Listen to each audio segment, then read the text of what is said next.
T'es prêt pour le coup de gueule? Marche arrière, on est parti. Et on va coup de gueuler. Tranquillement. L'autre il est garé comme une cagasse là. Et là. Donc, il est temps aujourd'hui de pousser un coup de gueule. Et je vais commencer par un premier coup de gueule aujourd'hui. Une fois n'est pas coutume.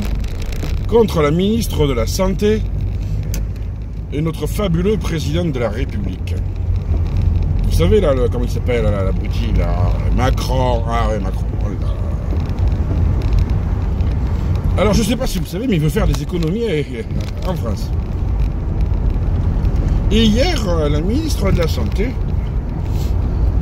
alors qu'ils nous disent qu'ils vont améliorer les choses à l'hôpital, qu'ils vont améliorer les choses dans les maisons de retraite, enfin, tout le blabla. Madame le ministre de l'économie a annoncé un plan de non-remplacement de 30 000 infirmières. Alors, je ne sais pas si tu imagines, mais 30 000 infirmières, c'est juste énorme. C'est même plus qu'énorme.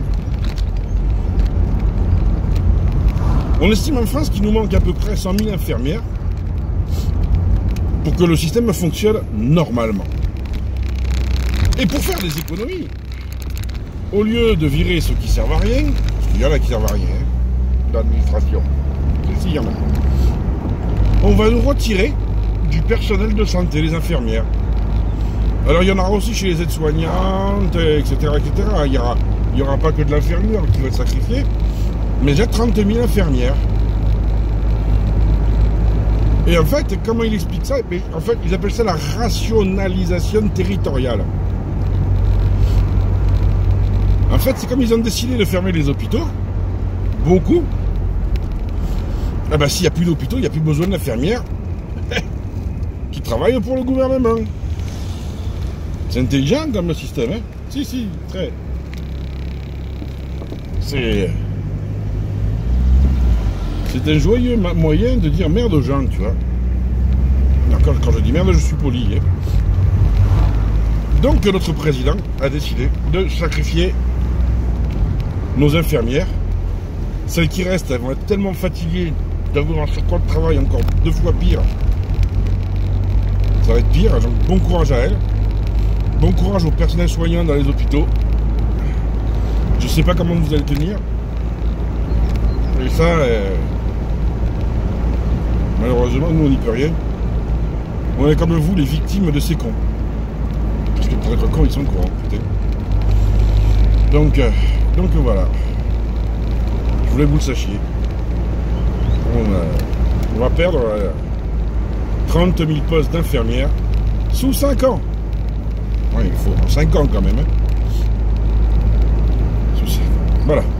Alors, deuxième chose qui me met très en colère. Je reviens dans le monde virtuel. Hier, j'étais sur un groupe d'échange normal, quoi, un blabla, enfin un groupe de blabla. Il y a une toute petite, vraiment une toute petite de 15 ans, qui arrive et qui dit voilà, je viens pour papoter, j'ai 15 ans. Elle se présente normalement, quoi, la gamine. Elle met une photo de son minois, un petit minois de bébé. C'est normal, c'est un bébé à 15 ans. Si vos enfants ont 15 ans et qu'ils sont comme dans la scène, ils vont dire c'est un con. Ouais, je suis con, je sais, c'est pas grave. À 15 ans, vous êtes des bébés. Point. Et là, mais alors, on a tous les chiens de la casse qui arrivent. Oh, t'es trop belle, viens, on va en PV, nanani, nanana. Mais des mecs qui ont 40 ans, 50 ans. Il pourrait être son père et pour certains son grand-père. Et l'autre, j'espère que la différence d'âge ne te gêne pas. Eh connard, t'es un pédophile là. Qu'est-ce que tu veux parler à une gamine de 15 ans?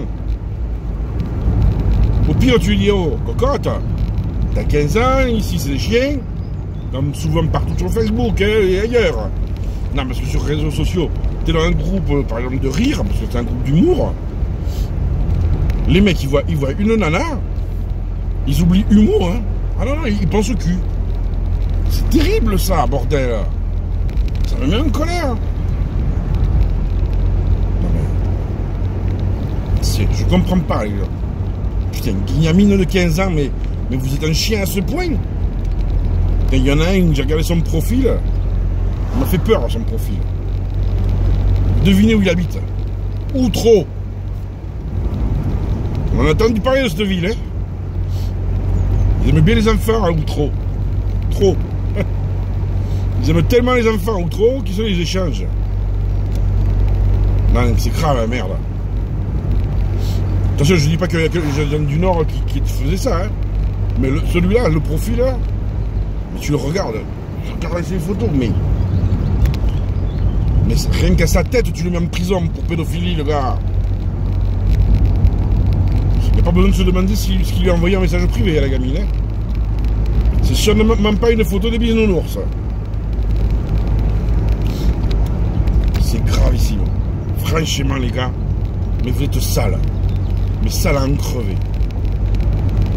Franchement, hein, je trouve ça tellement dégueulasse d'être comme ça. Putain. Il y en a, ils sont parents en plus. Hein. Je suis sûr qu'il y en a, ils ont des gamins ou des petits-enfants de leur âge. C'est pas pareil, c'est pas les leurs. Putain. Peuple de merde. Des fois, je me dis qu'on devrait retourner au Moyen-Âge et en se gouiller quelques-uns.